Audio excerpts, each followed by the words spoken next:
नमस्कार. जराशी वेगळी आपण आज चकली बनवणार आहोत. तर हरभऱ्याच्या डाळीचा वापर न करता फक्त ज्वारीचं पीठ वापरून आपण आज चकली बनवणार आहोत. तर चला सुरुवात करूया.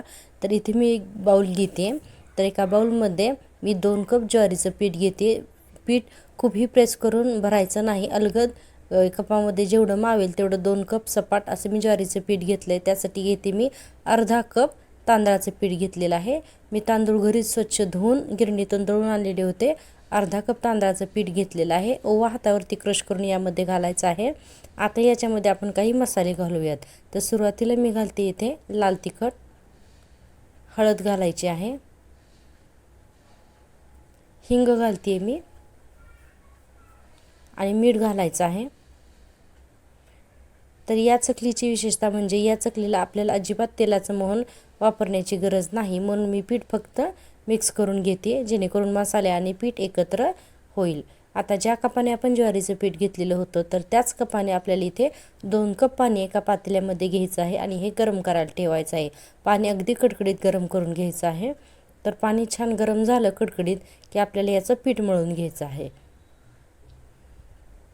तर पाणी छान गरम झालेलं आहे.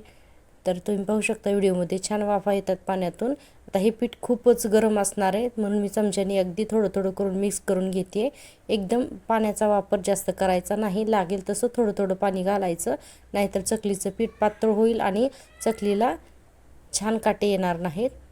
तर मी अर्धा अर्धा कप करून पाणी यामध्ये घालते आणि थोडं थोडं करून पीठ मळून घेते. तर याचं घट्टसर असं आपल्याला पीठ मळून घ्यायचं आहे गोळा. तर 2 कप ज्वारीचं पीठ आणि अर्धा कप तांदूळ असं आपण प्रमाण घेतलं होतं. त्यासाठी मी 2 कप पाणी गरम करून घेतलेलं होतं. तर संपूर्ण पीठ मळून झाल्यानंतर अर्धा कप पाणी शिल्लक राहिलेलं आहे, म्हणजे यासाठी आपल्याला 1.5 कप पाणी लागलेलं आहे. तर चकलीचा पिठाचा गोळा मी खूपही सैल ठेवलेला नव्हता, थोडासा घट्टच ठेवलेला होता. आता हे पीठ मी 10 मिनिटे झाकून ठेवते.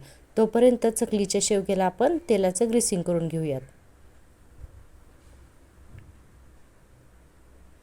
तर 10 मिनिटानंतर पाहूया, आपलं चकलीचं पीठ छान सेट झालेलं आहे. तर यातील थोडा थोडा गोळा घेते मी आणि शेवग्यामध्ये घालते.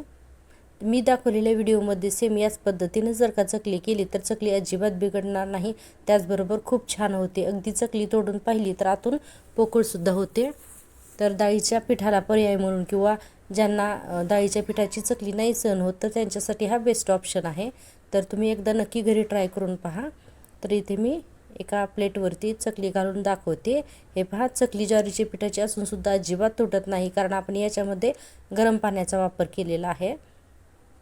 थंड पाण्यामध्ये अजिबात चकलीचं पीठ मळून घ्यायचं नाही, नाहीतर कढईमध्ये चकली अचानक फुटूसुद्धा शकते. इथे मी कडकडीत तेल गरम करून घेतलेलं आहे आणि याच्यामध्ये अगदी 4 चकल्या तळून घ्यायच्या आहेत.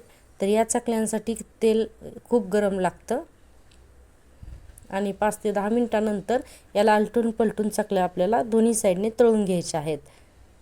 तर खूप छान टेस्टला या चकल्या लागतात. तर एकदा घरी नक्की ट्राय करा. फक्त व्हिडिओमध्ये मी दाखवल्याप्रमाणे याच्या सर्व टिप्स जर का तुम्ही पाळल्या तर ही चकली खूप छान होते.